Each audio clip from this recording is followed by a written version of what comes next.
Mon ambassadrice, j'espère que tu vas bien et que tu as passé une très bonne journée. Crépuscule sur le port de la Réunion et je voudrais faire une vidéo pour te parler en réalité de ce phénomène qui se passe assez régulièrement dans nos vies, qui pourrait se résumer en cette phrase. Pourquoi, lorsque ça ne va pas, tout va mal? Lorsque ça ne va pas, tout va mal. C'est vrai, hein? Est-ce que tu en as fait déjà l'expérience? Dis-le-moi en commentaire. Lorsque c'est une période de ta vie où voilà, tu te traînes, ça va pas trop, c'est pas la forme, t'es pas au mieux de ce que tu as déjà vécu. On te pose la question, ça va? J'ai connu mieux. Ça va? Ouais. Voilà, c'est ce genre de banalité que tu vas répondre parce que t'es pas trop dans l'humeur, tu es pas trop au top de ta forme, que ça soit physique, que ça soit mental. Et bizarrement, lorsque tu vis ces événements, lorsque tu vis ces moments, ben tu as tendance à prendre un peu tout ce qui peut se passer comme quelque chose de désagréable. Voilà, en temps normal, tu peux vivre des choses désagréables, parce que je pense que c'est un petit peu tous les jours qu'il y a des choses un peu désagréables, mais comme l'humeur est différente, comme l'énergie que tu peux avoir, la santé que tu peux avoir est différente, ben tu accueilles ces choses différemment également. Tu temporises, tu relativises, et tu es beaucoup plus patient, et tu es moins négatif, tu es moins pessimiste, tout simplement parce que tu as suffisamment d'énergie pour pouvoir supporter ce genre de choses.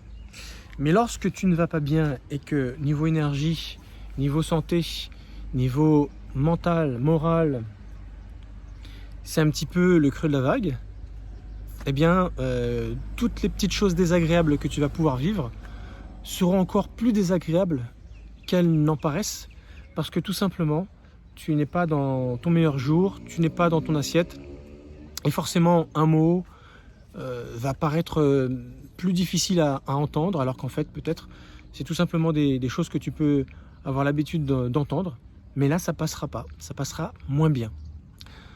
Alors qu'est-ce qui explique ce phénomène? Pourquoi c'est comme ça? Eh bien, j'en ai déjà parlé dans une vidéo, lorsque j'ai parlé d'une des lois universelles, et j'ai expliqué qu'en réalité on ne peut pas toujours être au top, c'est pas possible. Notre énergie fluctue, c'est une fréquence, voilà, et elle décrit ce type de schéma. Et donc ce qui veut dire que tu ne peux pas toujours être au mieux de toi-même, et tu ne peux pas toujours avoir l'énergie pour pouvoir te battre, te défendre, batailler pour des choses, pour des oui, pour des non. Il y a des moments où tu as tout simplement besoin de te régénérer. Alors si jamais tu te poses cette question, mais pourquoi quand ça va pas, tout va mal? Et tu peux cumuler comme ça des genres, des petits malheurs, des choses, voilà, il s'est passé ça, derrière il y a ça qui arrive, et après il y a ça, mais pas des petites choses, hein, c'est du genre, je sais pas moi. Tu apprends la nouvelle qu'un tel est gravement malade, donc du coup le rendez-vous que tu avais prévu avec lui, qui te permettait d'avoir une occasion de développer un business ou je ne sais quoi, qui est remis, et du coup on te prévient au dernier moment alors que tu étais préparé, ça t'agace, tu rentres chez toi, sur la route tu fais une crevaison, tu n'arrives pas à changer ton pneu, tu rentres énervé chez toi, à pas d'heure, quand tu rentres chez toi, c'est ton conjoint ou ta conjointe qui t'enguirlande pour des verres mal lavés ou parce que tu n'as pas répondu à ce texto et tu as juste une envie, c'est soit péter un câble, soit crier un bon coup, soit insulter tout le monde, ou tu vois, ce genre de choses. Et pourtant, tu vois, ce que je te raconte là, c'est déjà du vécu. Qui n'a pas vécu déjà des journées un petit peu similaires à cela? Et quand tout va bien, tout va bien. C'est une succession de bonnes choses. Parce que ça va également dans l'autre sens. Quand rien ne va, tout va mal. Mais quand il y a une bonne nouvelle, souvent c'est une succession de bonnes choses. Eh bien, ce que je suis en train de te dire là, c'est un lien direct avec le même phénomène. Quand tu es dans le creux de la vague, c'est le moment de te régénérer. C'est le moment où il faut éviter de trop cogiter, trop réfléchir, trop essayer d'aller jusqu'au bout de la réflexion pour essayer de trouver une solution et ne pas démordre comme un chien qui ne veut pas lâcher le ballon et qui va faire tout pour pouvoir l'avoir alors qu'en fait, il faudrait qu'il le lâche. C'est justement à ce moment-là qu'il faudrait ne pas batailler, te reposer. On te dit des paroles dures, difficiles à entendre, où tu aurais tendance à avoir du répondant, te défendre. Non, parce que si tu rentres dans ce piège, ça sera encore plus difficile pour toi, parce que tu vas te créer d'autres soucis. Tu vois ce que je veux dire? Et c'est valable dans l'autre sens. Quand il t'arrive de bonnes choses, c'est parce que tu es en haut de la courbe. Et donc du coup, tu es dans une phase énergétique où tout te sourit. Et donc, c'est à ce moment-là, bien sûr, qu'il faut profiter de ces moments qui sont du coup agréables. Et tu as l'impression, mais qu'est-ce qui se passe? Je vais en profiter parce que ça ne va pas durer, ce genre de choses. En fait, ça dure le temps que ça dure. Le temps que tu es sur le top de la fréquence. Après, quand tu sens que ça retombe pour retourner vers le médian et vers le bas, simplement, il faut reprendre un train de vie un peu plus tranquille, un peu plus reposé. Tout simplement, il faut avoir une vie avec une succession d'étapes. Comme je l'avais expliqué, lorsque un sportif de haut niveau prépare une compétition, il ne peut pas, dans sa planification d'entraînement, être tout le temps à fond, à fond, à fond. Non, ça c'est souvent au départ. Au milieu, il commence à se donner, on va dire, l'allure à laquelle il va devoir concourir la compétition. Et plus il va s'approcher de la date, moins il va forcer. Il va se donner peut-être 3-4 jours avant un entraînement poussé, ce qu'on appelle la surcompensation. Et à 2 jours de la compétition, juste se mettre dans l'ambiance de l'effort qu'il va demander à son corps, mais ensuite ça va être le calme plat. Il va plus s'entraîner, ça sera beaucoup de travail mental, ça sera beaucoup de récupération, beaucoup de massage, beaucoup de projection, se voir dans la compétition pour pouvoir justement continuer le travail mais sur un plan mental et plus du tout physique, plus du tout sur un plan physiologique. C'est exactement pareil dans ta vie. Lorsque tu vis des moments difficiles, désagréables avec le pervers narcissique qui partage ta vie, il y a des moments où il faut simplement dire je vais rien dire, je vais pas avoir de répondant. Il m'accable, il continue, il fait tout pour essayer de me faire sortir de mes gonds. Et il a compris que j'étais parti sur le chemin de la maîtrise de soi, je ne réponds pas, et il veut faire tout pour casser cela. Eh bien, reste ferme.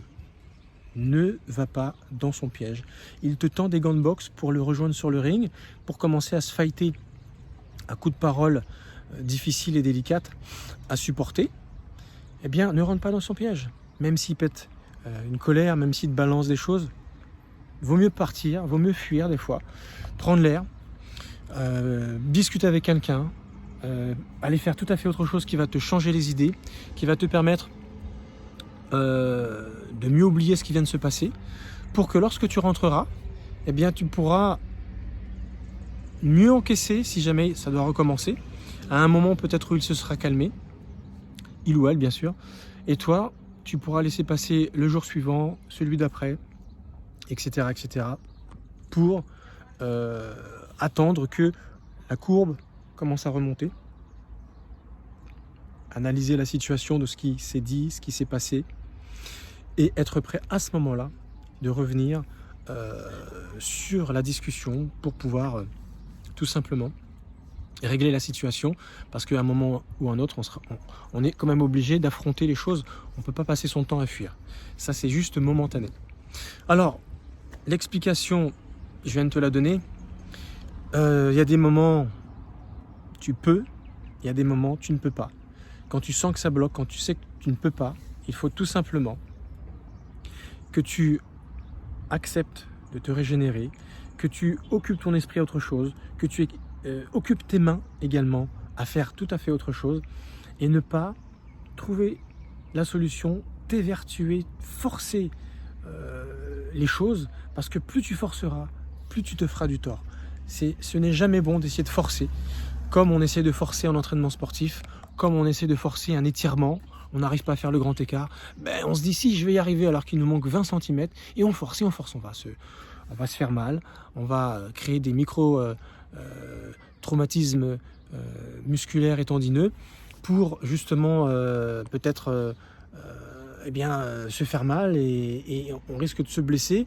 Et se blesser, ça va nous amener à être impotent, inapte, pendant beaucoup plus longtemps, plutôt que de laisser le corps accepter ce qu'il peut aujourd'hui. Et chaque jour suffit sa peine, parce que chaque jour, c'est une étape, une petite étape que ton corps, que ton esprit est capable d'accepter. Et ce qui est prévu pour le lendemain, c'est prévu pour le lendemain. Tu ne peux pas l'intégrer pour le même jour, c'est impossible. Chaque jour suffit sa peine. C'est pour cette raison qu'on ne peut pas évoluer trop vite. Tu as remarqué que souvent les gens veulent aller trop vite. Et dans la vie de l'être humain, c'est un travers humain. C'est un travers humain que nous avons tous. On n'aime pas attendre. Quand on a un souci, on voudrait que la solution vienne tout de suite. Quand on nous annonce une mauvaise nouvelle, on veut également qu'on nous annonce une bonne nouvelle par rapport à la situation mauvaise qu'on nous annonce, mais qu'il va se passer ça après, qui va nous rassurer. Mais non, si on t'annonce ça, c'est la réalité du jour, c'est l'annonce du jour, c'est sur ça qu'il faut tabler, travailler, accepter et surtout lâcher prise. Lorsqu'on veut trop forcer les choses, on risque de se faire du tort parce que tout simplement on ne veut pas accepter ce qui est douloureux, ce qui est. Et pourtant il y a quantité de choses désagréables, de mauvaises nouvelles qui peuvent nous arriver en temps normal, qui font que on a tout intérêt à accepter les choses désagréables, parce que quand elles s'accumulent dans une même journée, les choses désagréables, plus on les accepte, plus on se dit c'est comme ça, je vais faire ça, il se passe ça maintenant, bon écoute je vais faire ça, du coup je vais remettre. À chaque fois on relativise, on prend les choses avec sagesse. Il n'y a rien que ça qui nous permette de ne surtout pas se mettre ce qu'on appelle la rate au courbouillon, se faire du mouron inutilement, parce que au niveau de l'état de santé, ça sera pire que tout. Et c'est comme ça qu'on génère de l'angoisse, de l'anxiété, du stress, trop de stress, on sait très bien ce que ça fait au corps, et la suite tu la connais. Et bien sûr ça envenime nos rapports humains les uns avec les autres. Voilà, donc tout ça pour te dire que lorsque ça ne va pas, rien ne va. Quand rien ne va, tout va mal.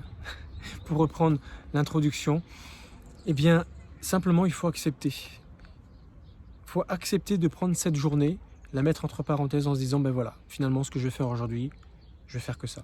J'avais prévu de faire ça, je me réjouissais tellement de pouvoir faire ça, ça ne sera pas le cas. Je vais faire juste ça, juste pour répondre à ce qui vient de se passer et ce qui risque de s'accumuler derrière. Voilà. J'en ai fini pour cette vidéo. Prends bien note de tout ce que je viens de te dire. Essaye de l'appliquer, je peux t'assurer que ça fonctionne du tonnerre. Des jours meilleurs viendront, parce que l'avantage, et c'est sur cette note qu'il va falloir rester, si tu dois retenir quelque chose de cette vidéo, rien ne dure éternellement. C'est aussi valable pour les choses désagréables. Malheureusement, c'est valable pour les choses agréables. C'est pour ça que quand on les vit, profitons-en.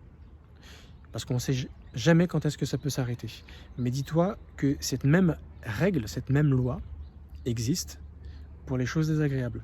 Rien ne dure tout le temps au point que ça te mine ta vie pour toujours. Non, à un moment donné, si c'est difficile à vivre, ça le sera un petit peu moins par la suite, parce que tout simplement tu l'auras accepté et que tu seras passé à autre chose. Alors c'est sûr, il y a des choses qui ne peuvent pas revenir, hein. Tu perds un être cher, tu perds un travail que tu ne pourras pas récupérer, tu perds la santé, etc. etc. On est d'accord que tu as perdu l'usage d'un œil, tu vas pas pouvoir te remettre un œil. Tu perds l'usage d'une main, même si tu te mets une main artificielle, ça ne sera pas comme la vraie. On est d'accord. Mais c'est une autre étape de ta vie, et c'est rien que ça qui te permettra de mieux appréhender l'avenir. Merci de m'avoir suivi, je te souhaite une bonne soirée, je te dis à très bientôt. Ciao.